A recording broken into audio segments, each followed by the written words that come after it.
Need to pull a TLS certificate out of a packet capture? Don't worry, it's easier than it sounds, and I'll show you how in 1 minute. I'll start a capture and I'll open up a website to test. Then I'll apply the filter tls.handshake.certificate. I'll click on one of the packets that says certificate in the info column. In the packet details, I'll expand the transport layer security and then TLS 1.2 record layer. Below that, I'll expand handshake protocol certificate and finally certificates.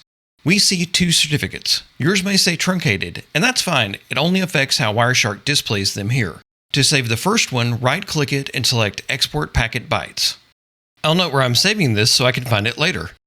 I name the first cert cert1.crt and click Save. That CRT extension is important. It lets Windows open the cert when you double-click it. Next, I right-click on the second cert and select Export Packet Bytes. I'll name this one cert2.crt. Next, I just open up the folder, double-click, and the certs pop right up. And that's it. Was this helpful? Do you like the short format? Let me know in the comments. Here's a Wireshark playlist, a networking playlist, or another video you'll like. And don't forget to subscribe so you don't miss the next one. And as always, I'll see you in the next video.